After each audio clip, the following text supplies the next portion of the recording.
Muy buenos días y de una vez antes de que se me olvide, muchas gracias por invitarme otra vez y ya es casi venir a casa, amén.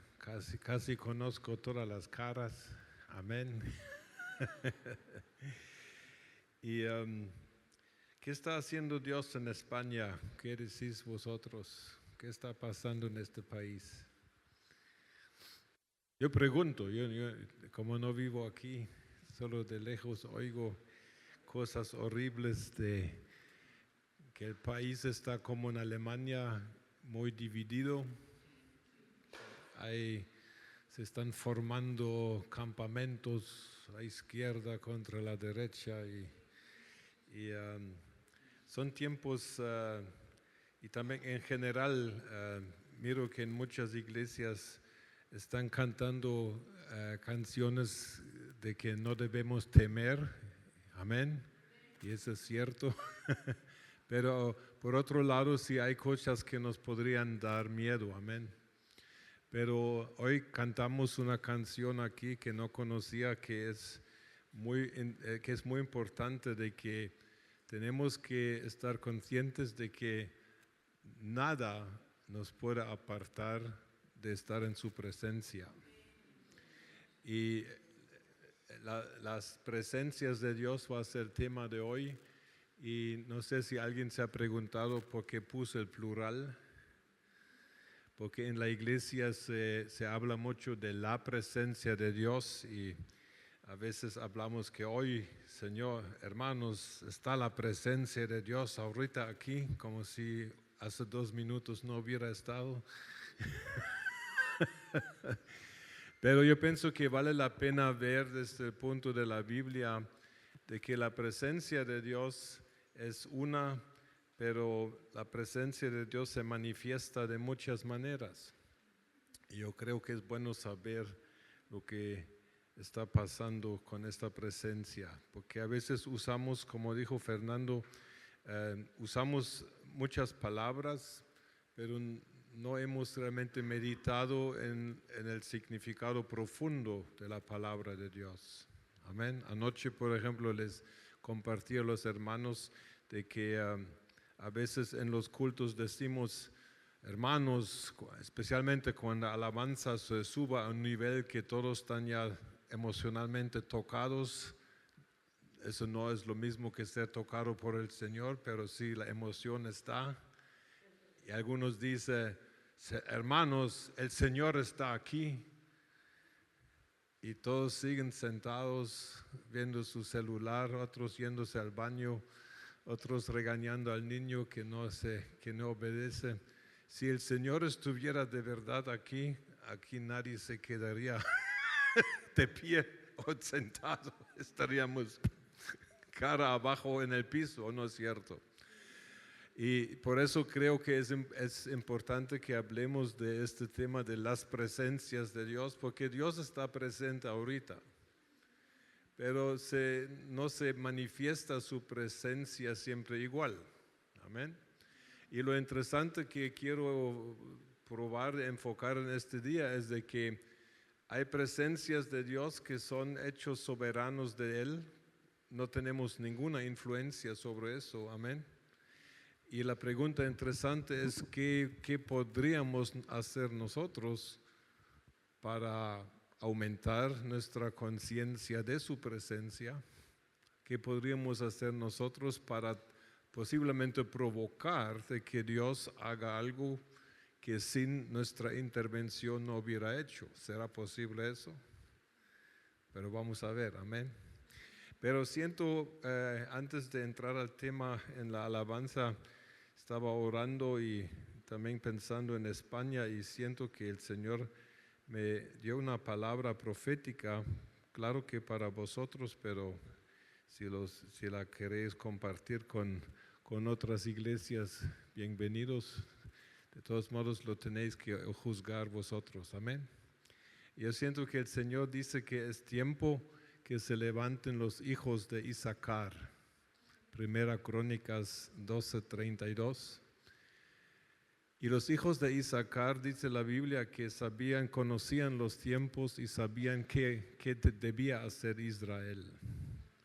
Y yo creo que Dios está llamando a Isacares en España que se levanten con una visión clara de que reconozcan qué está pasando en el mundo espiritual y que también sepan qué debe hacer la iglesia, porque la iglesia también es pueblo de Dios. Ahora el Señor dice una cosa, un aspecto en el levantamiento de los hijos de Isaacar es lo que significa el nombre Isaacar. El nombre Isaacar es el quinto hijo de Jacob y Isaacar tiene que ver en su significado con pago, con dinero, con sueldo, con salario, con recompensa. Yo pienso, el Señor dice, hijos míos, en España es tiempo de poner en orden las finanzas privadas. Porque es interesante que de los 12 hijos de Jacob, en Crónicas 12, solo de los hijos de Isaacar, cada nombre de Israel, de los 12 tribus, tiene un significado. ¿Sabéis eso? Rubén ve un hijo, Simeón oyendo, Levi unido, Judá alabanza, y así va toda la lista. Isaacar tiene que ver con dinero. ¿Cuántos se alegran? Y si estudiáis el capítulo 16 de Lucas, os vais a dar cuenta de que tu manejo del dinero tiene un mayor efecto sobre el grado y la calidad de tu revelación de Dios. Eso lo expliqué en uno de mis libros, pero hoy te lo digo de forma profética. Es tiempo de que el pueblo de Dios se responsabilice en España. Amén. Bueno, solo hasta aquí. Bueno, entremos al tema entonces, las presencias de Dios. Quiero empezar con unos pasajes muy conocidos, nada más para introducirnos. En el Salmo 16, 11, muy conocido el pasaje, dice: me mostrarás la senda de la vida, en tu presencia, ¿qué hay?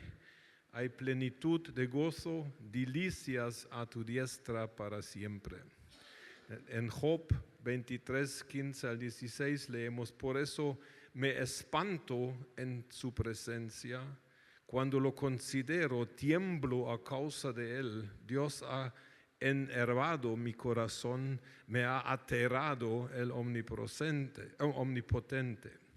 En el Salmo 68, 8 dice: la tierra tembló y destilaron los cielos ante la presencia de Dios.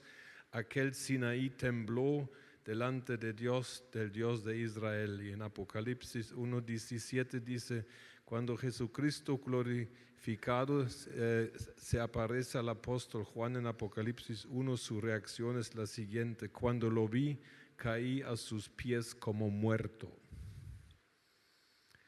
Y os dais cuenta de que por un lado aquí está hablando de que la presencia de Dios va con delicias y con ¿qué? ¿Qué dice aquí? Plenitud de gozo. Pero Job también tiene la experiencia de la presencia de Dios que le espanta. Y si hay una cosa que siempre está en peligro que se pierda en la iglesia, es el aspecto del temor de Dios. Es claro de que queremos acercarnos a Dios como nuestro papá, y algunos lo dicen papito, y es completamente legítimo. Jesús nos habla de que vosotros sois mis amigos, pero eso no anula el hecho de que Dios es Dios omnipotente y temeroso, y de que Jesús es el Señor de señores, el dueño del universo conocido, y que Él es el jefe absoluto.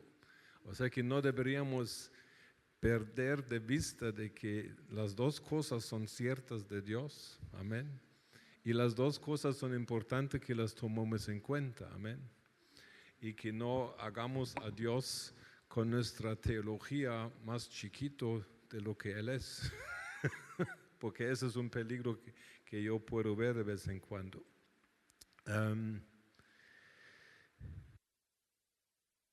Muy bien. Entonces ya dije que Dios es uno, pero hay muchas formas de su presencia. En la Biblia, la palabra presencia de Dios realmente, si la buscáis en la concordancia, no aparece tantas veces, pero la idea de la presencia de Dios es descrita por diferentes maneras. Por ejemplo, el salmista habla muchas veces, Señor, buscaré tu rostro, o al contrario, dice muchas veces, por favor, no alejes o quites tu rostro de mí. Y cuando hablamos del rostro de Dios, estamos hablando de ¿qué? De una presencia muy cercana. Amén.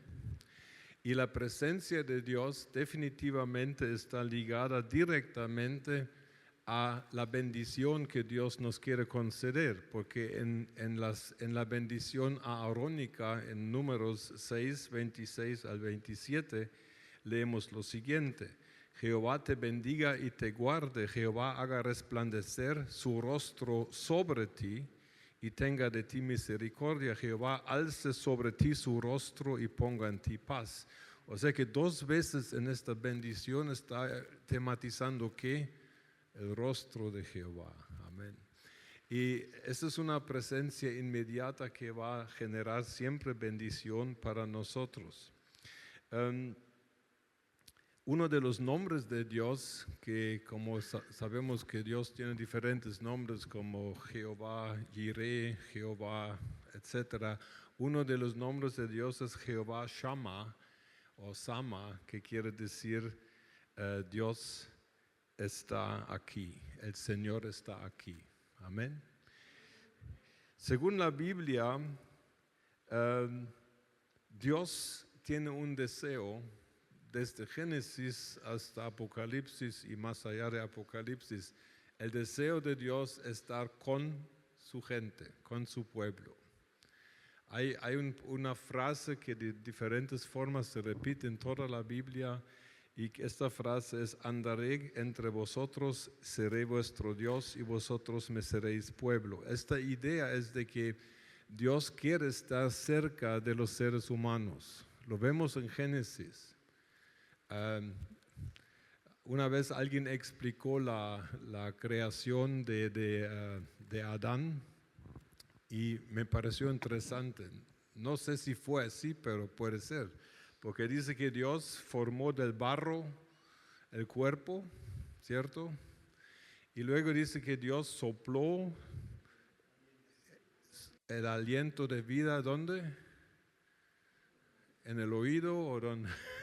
En la nariz. Quiere decir que estaba allá Adán y Dios estaba...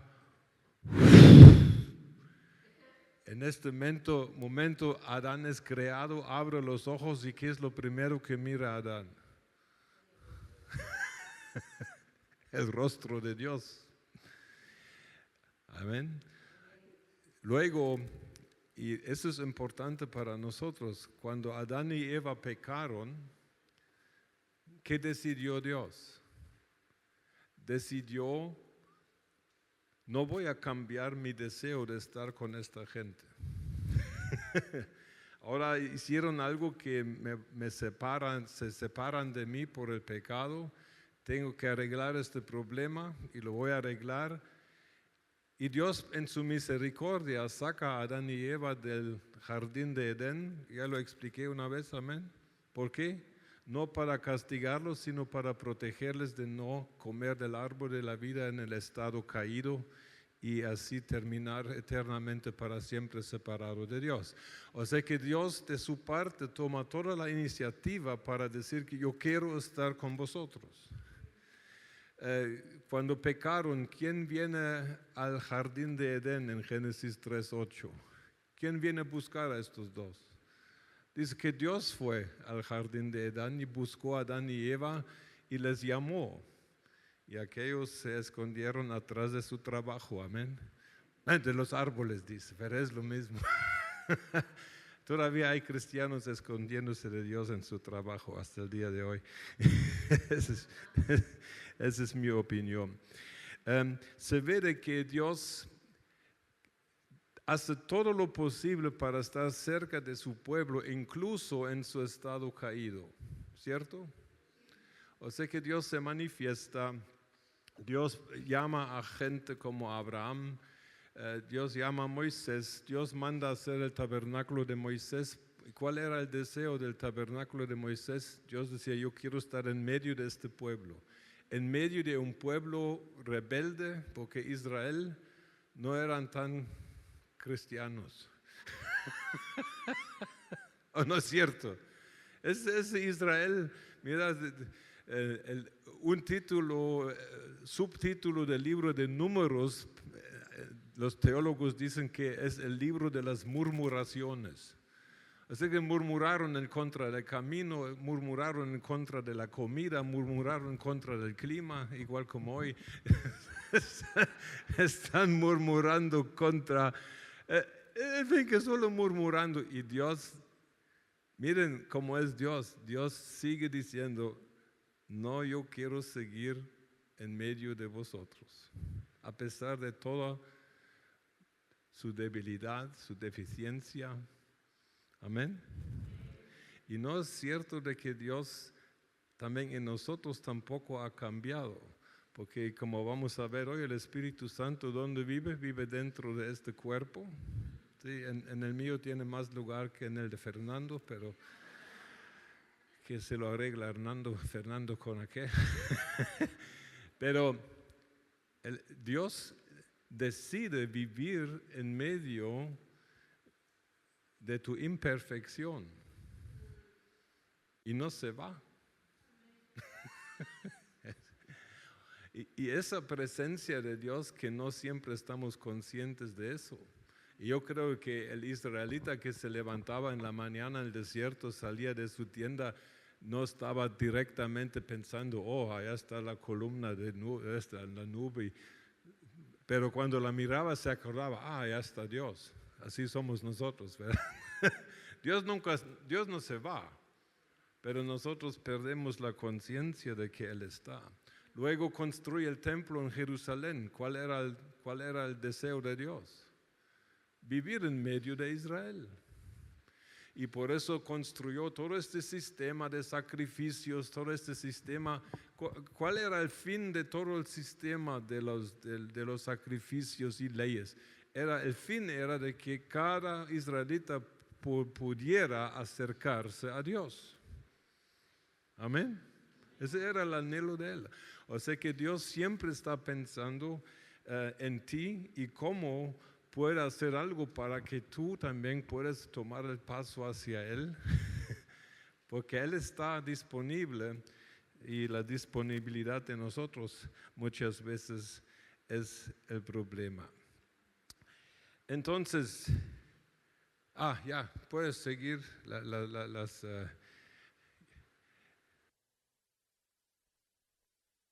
de que ya lo dijimos, de estas formas de la presencia vamos a hablar, puedes seguir. Y el deseo principal de Dios es estar con su pueblo y puedes decir tú, Dios quiere estar conmigo. Dios quiere estar conmigo. Amén. Aleluya. Entonces, una cosa que a veces... tengo un compañero pastor de la segunda iglesia que fundamos en Alemania. Estábamos en una reunión en la alabanza y había, como siempre, de repente estaba Dios.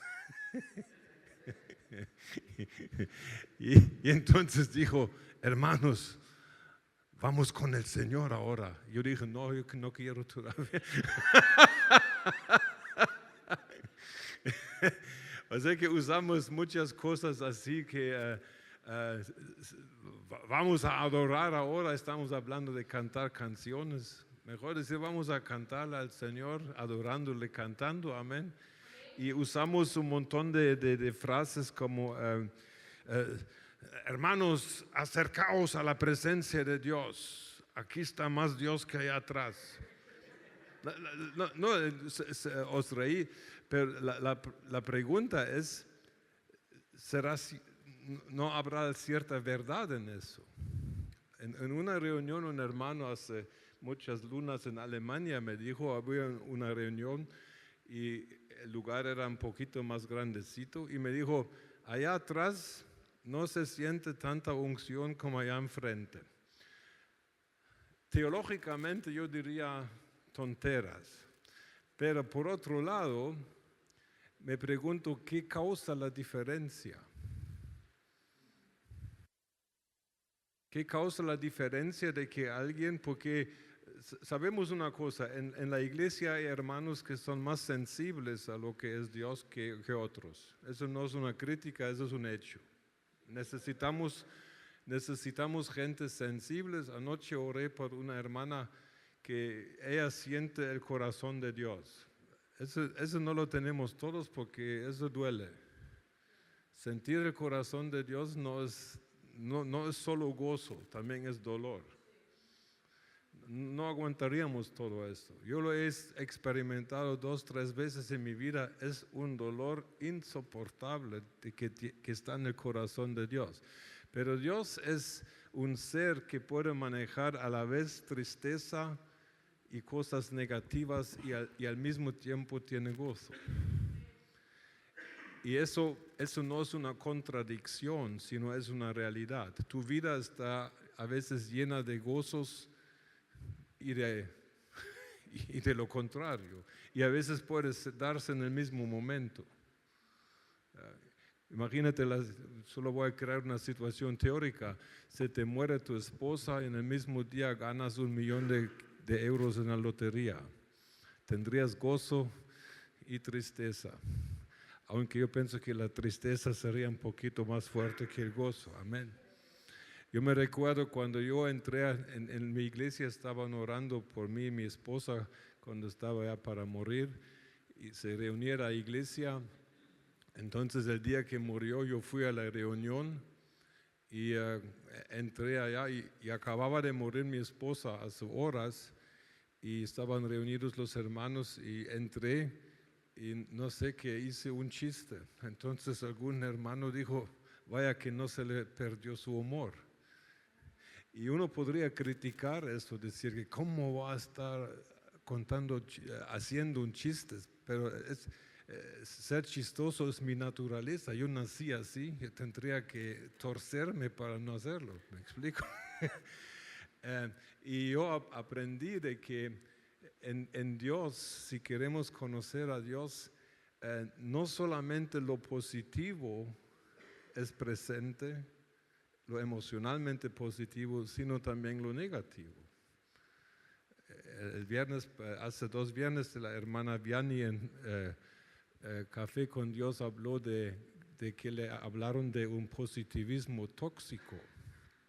Yo hablé el año pasado en un mensaje sobre el positivismo obsesivo en las iglesias. La realidad de la vida es que no todo es positivo, hermanos. Punto. Pero si nuestra meta es de que todo tiene que ser a la fuerza positivo, eso no es realista. De que Dios pueda convertir lo negativo en positivo, ese es otro tema. Sí, pero de que no tengo que decir que lo negativo es algo bueno, lo negativo es bueno. Y yo, por ejemplo, en uno de mis libritos, en el libro sobre el duelo, expuso de que yo experimenté el estar de luto por la esposa que murió y al mismo tiempo estar enamorado de Esther. Explícale a alguien que no ha tenido esta experiencia, eso te va a decir que estás loco, eres un brutal, eres un cínico, eres un saber qué, me explico, porque no conocen. Y digo eso porque en Dios todas las emociones están en Él. Y por eso la presencia de Dios no siempre tiene que ser algo, en comillas, positivo. Amén. Por ejemplo, si tú te sientes mal porque has cometido un pecado, este mal sentimiento realmente es algo bueno o no. Pero sí se siente malo, ¿no? Amén. Muy bien. Entonces, vamos a entrar al primer punto, que es la omnipresencia de Dios. Ahora vamos a empezar a estudiar un poquito. ¿Estáis listos para eso? Muy bien. La omnipresencia de Dios es un término teológico que significa sencillamente que Dios está presente en todo, en el universo conocido, físico, material, pero Dios también está presente en la dimensión donde Él vive. O sea que no hay lugar en el planeta, no hay lugar en el universo, no existe ningún lugar, de ninguna forma donde Dios no esté por su Espíritu. Amén. Ahora, esta omnipresencia de Dios no necesariamente tiene un efecto sobre tu vida. Amén. Pero es un hecho en el cual deberíamos pensar. Y por ejemplo, el salmista en el Salmo 139, él habla cosas, las voy a leer. ¿Alguien me podría ayudar a leer versículos? Voluntariamente, pues, yo nombro los voluntarios. Y aquí David habla de que de repente se te podría ocurrir, me voy a huir de Dios. Como el ser humano es creativo también para lo malo y para lo insensato. Y la respuesta del salmista es la siguiente. Leamos el Salmo 139, 7 al 12, por favor. ¿Quién? Adelante, hermana.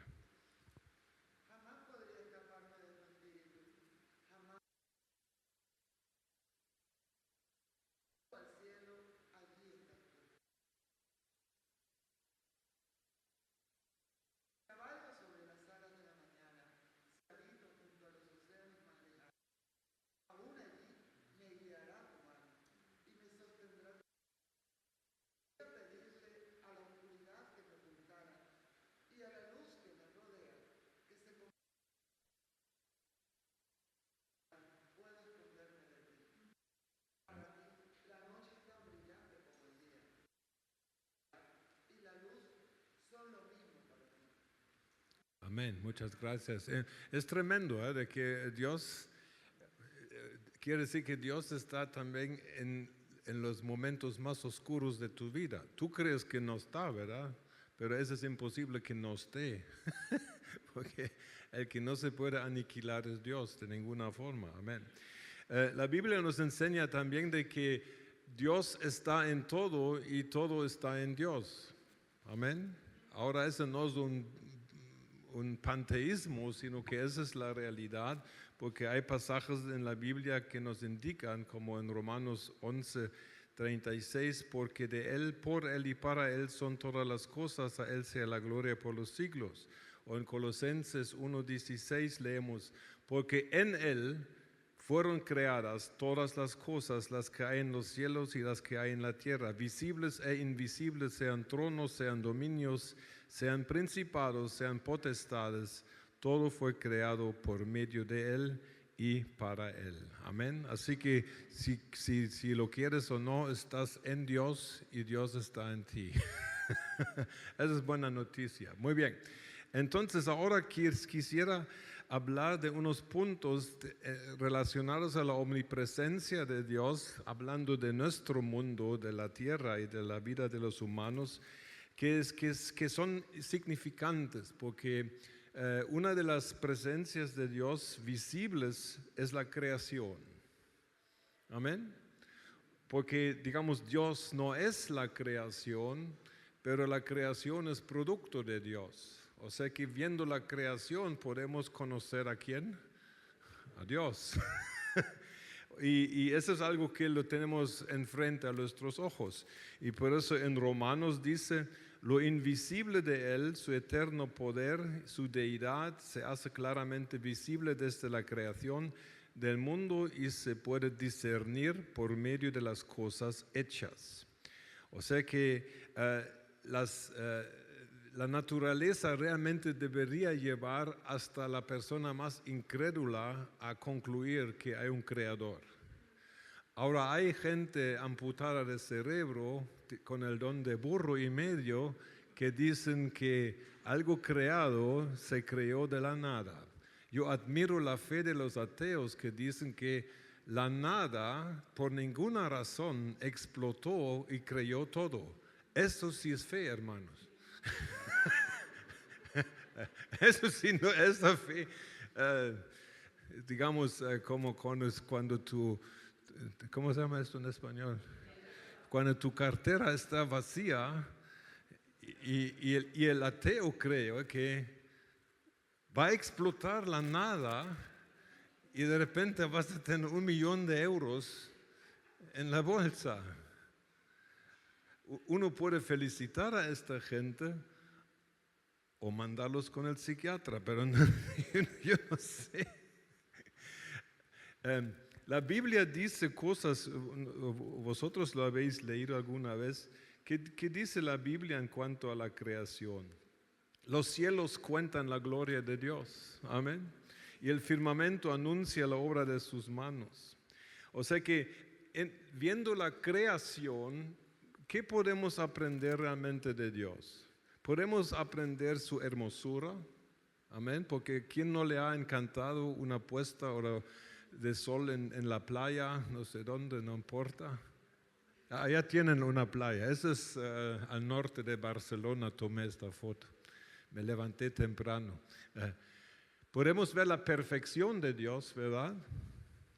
Porque los científicos no entienden de cómo la perfección del universo, de que la Tierra tenga un ángulo de 23 grados y por eso tenemos 4 estaciones. ¿Quién ha visto esta serie de Big Bang Theory? Y después hicieron una con el Sheldon joven, no sé cómo se llama. Entonces un día hay una escena que me encanta, como él no cree en Dios porque es científico, un día le dice a su mamá que es cristiana, mira mamá, me puse a pensar, si la gravedad fuera un mínimo menos o un mínimo más fuerte de lo que es, la vida, el universo no existiría. Ajá, dice su mamá. ¿Y qué piensas? ¿Por qué será? Y dice el chiquito, ¿podría ser Dios? Amén. O sea que viendo la creación es una perfección asombrante. Amén. Y en todo, en la macro creación, en la micro creación, es increíble. Y por eso tenemos en toda la Biblia, nada más les voy a mencionar, allá están los versículos que voy a mencionar.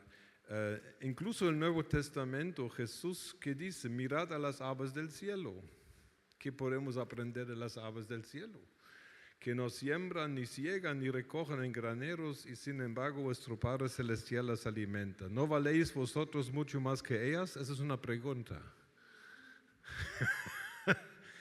Amén. ¿Y quién de vosotros podrá, por mucho que se angustie, añadir a su estatura un codo? Yo no lo hago porque ya me paso mucho. O por el vestido. Porque os angustiáis. Considerad los lirios del campo. ¿Quién me puede enseñar flores? Yo que soy hombre, no, yo digo que son bonitas, pero allá termina mi relación con flores. Pero aquí dice que puedo aprender de lirios del campo. ¿Por qué dice de los lirios? ¿Cómo crecen? No trabajan ni hilan, pero os digo que ni aun Salomón con toda su gloria se vistió como uno de ellos. Y si la hierba del campo que hoy es y mañana se quema en el horno, Dios la viste así, ¿no hará mucho más por vosotros, hombres y mujeres de poca fe? O sea que si estás, lo que eso dice en cierta manera es que si estás angustiado y preocupado por tu sostén de tus necesidades básicas, mira la creación. En Job leemos, pregunta ahora a las bestias y ellas te enseñarán, las aves de los cielos y ellas te lo mostrarán, o habla a la tierra y ella te enseñará, los peces del mar te lo declararán también. ¿Cuál entre ellos no entiende que la mano de Jehová lo hizo? En su mano está el alma de todo viviente y el hálito de todo género humano. Amén. O sea que la presencia de Dios en la creación nos puede animar. Amén. En forma muy práctica. Bueno, la segunda presencia, vamos a ver, que quiero mencionar, universal, es la presencia de Dios en nuestra conciencia. Todo ser humano, no importando su trasfondo cultural, étnico o religioso, todo ser humano por dentro sabe distinguir entre lo malo y lo bueno. ¿Qué tenían que hacer los israelitas cuando el hombre sospechaba de que su esposa le estaba quemando rancho? ¿Así se dice aquí? No, vosotros no sois latinos, padre. Engañando con otro hombre. ¿Ya? ¿Alguien se recuerda que dice la Biblia que tenía que hacer para comprobar la inocencia de la mujer? Dice que el sacerdote tenía que levantar un poco de la tierra en el patio del tabernáculo de Moisés. Tenía que regar de esta tierra en un vaso de agua y la mujer tenía que tomar esta agua. Y dice que si se descomponía su estómago era culpable y si no le pasaba nada era inocente. Está en la Biblia, lo voy a buscar después. ¿Qué pasa aquí? Sabemos de la psicosomática y de la fisiología, recordando que estamos hablando de un lugar sumamente contaminado. Allá mataban los animales, gracias a Dios, no los otros, los alemanes. Y se regaba sangre, había heces, había orín, pasaba gente. O sea que levantar un poco de esta tierra era levantar unos billones de bacterias, de suciedad. Pero como el cuerpo está diseñado a poder defenderse en contra de ataques como virus y bacterias, pero si la conciencia está mala, baja la defensa. Es impresionante, ¿verdad? Y esas son las cosas que la conciencia, el pasaje está en Romanos 2, 14 al 15, cuando los gentiles que no tienen la ley hacen por naturaleza lo que es de la ley, estos, aunque no tengan la ley, son ley para sí mismos, mostrando la obra de la ley escrita en sus corazones, dando testimonio su conciencia, acusándoles o defendiéndolos sus razonamientos. Y esto es algo universal. O sea que solo por el hecho de que el ser humano distingue entre el bien y el mal, es una evidencia de la presencia de Dios. Amén. Y una vez alguien dijo, el hecho de que la conciencia todavía está en la gran mayoría de los seres humanos es la razón por que no nos hemos terminado. Porque la conciencia te detiene, ¿verdad? Aunque al inconverso la conciencia funciona en cierta manera todavía, amén. Y claro, la Biblia también testifica que la conciencia se puede cauterizar, 1 Timoteo 4:2, o sea que la conciencia va a perder su fuerza dentro de nosotros y por eso gente comete crímenes y está pecando. Pero normalmente la conciencia funciona. Amén. Muy bien, sigamos al otro punto. Este es uno de mis favoritos, pero no sé. Dios dice en Hechos 14, 16 al 17, en las edades pasadas, Él, o sea que Dios, ha dejado a todas las gentes andar por sus propios caminos, si bien no se dejó a sí mismo sin testimonio, haciendo bien, dándoles lluvias del cielo y tiempos fructíferos, llenando de sustento y de alegría nuestros corazones.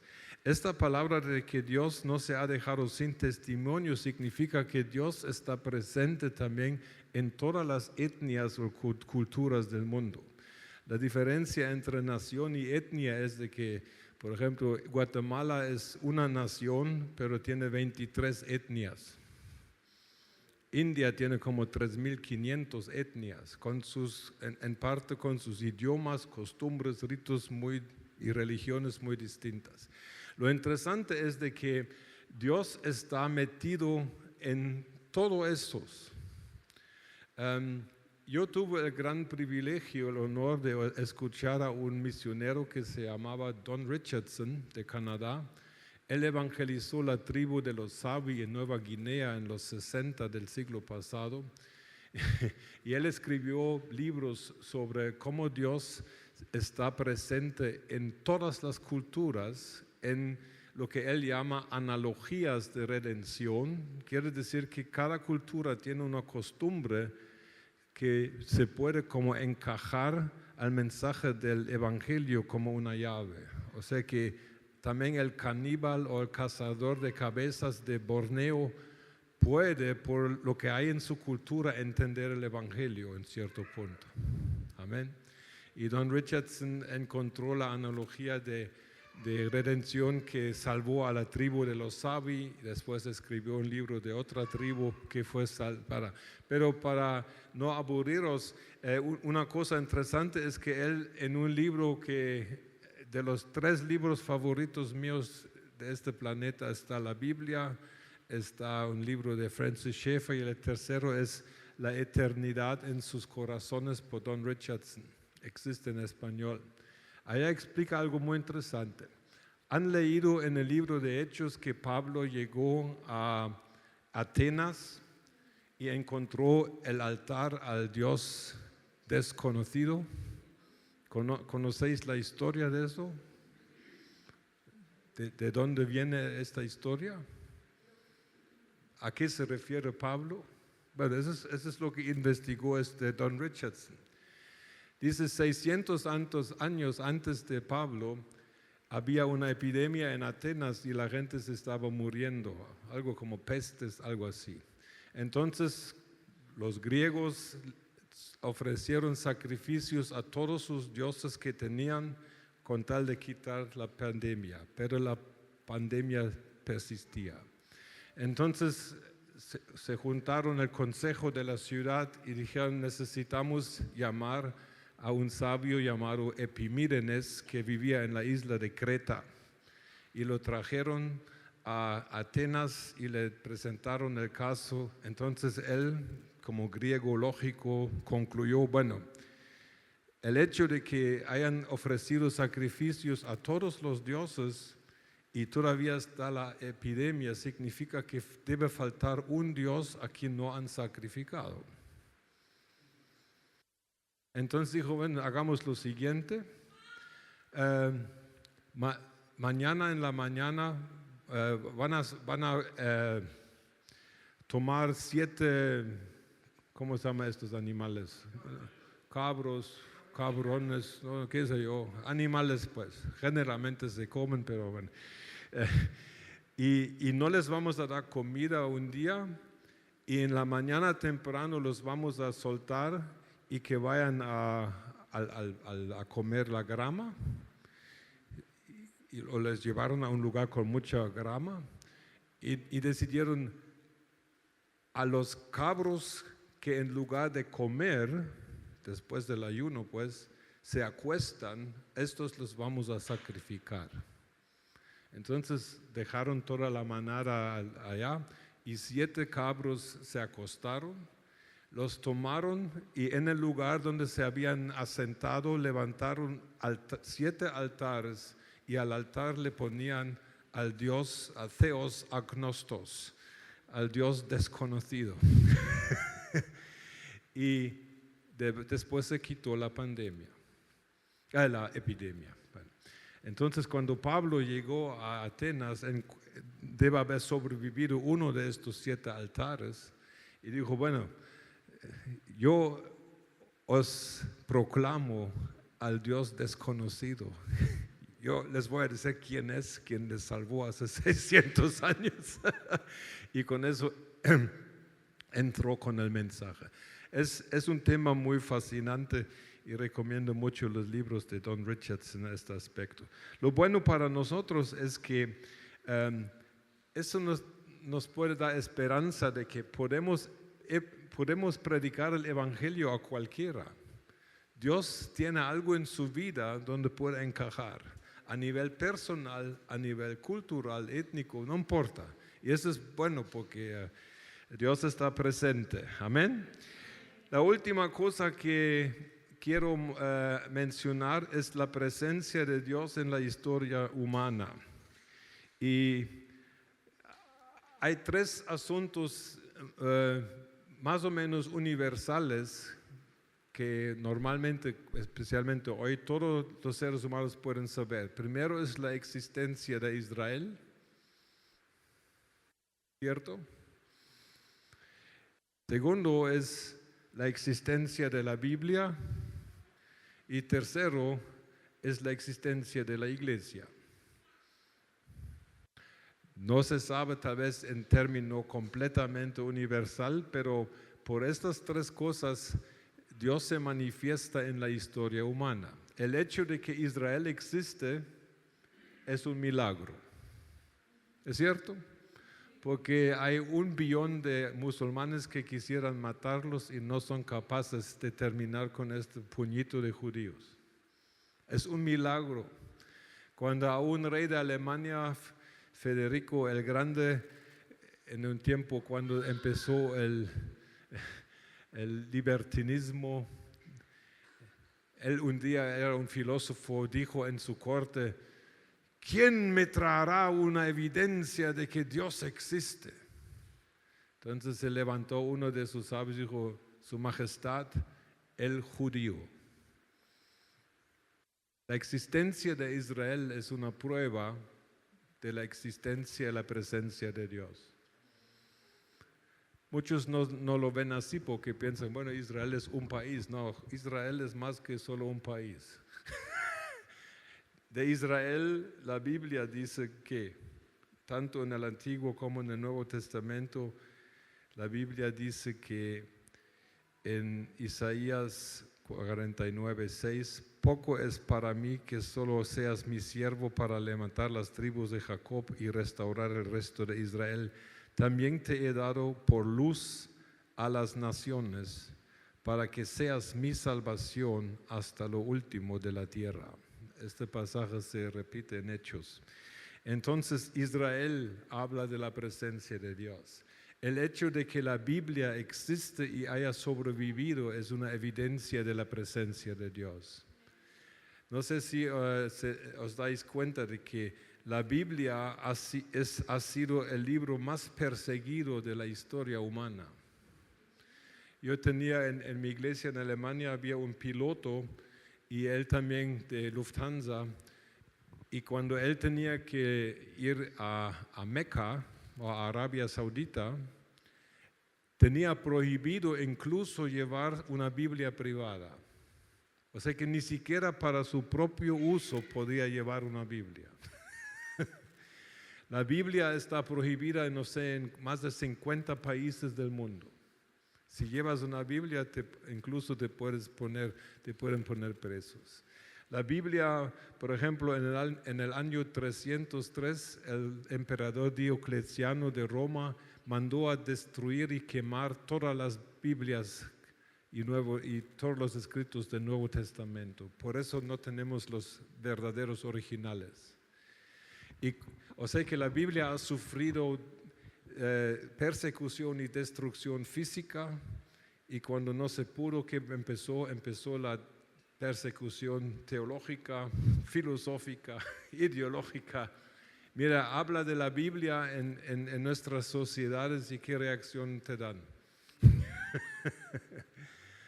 Pero La Biblia al mismo tiempo sigue siendo el libro más vendido de la historia del planeta, todos los años.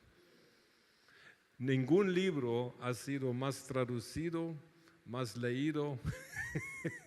La Biblia, yo tengo un libro de un filósofo de la India, él explica en uno de sus libros cómo la Biblia afectó el desarrollo de la India moderna. Y la India no es un país necesariamente cristiano, pero las estructuras que tiene la India son directamente tomadas de la Biblia. Eso es impresionante.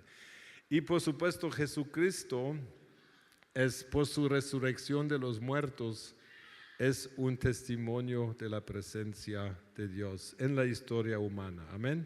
Porque por lo menos alguien podría decir, la venida de Jesucristo por lo menos vino a dividir el calendario, porque estamos hablando de ¿qué? Antes de Cristo. O sea que cada vez que alguien menciona la fecha está predicando el Evangelio. ¿O no es cierto? ¿Cuál es la fiesta más celebrada a nivel mundial? Es Navidad. Incluso en países donde ni siquiera son cristianos, porque les interesa la plata, el negocio. Muy bien. Yo pienso que hacemos un descanso, ¿vale?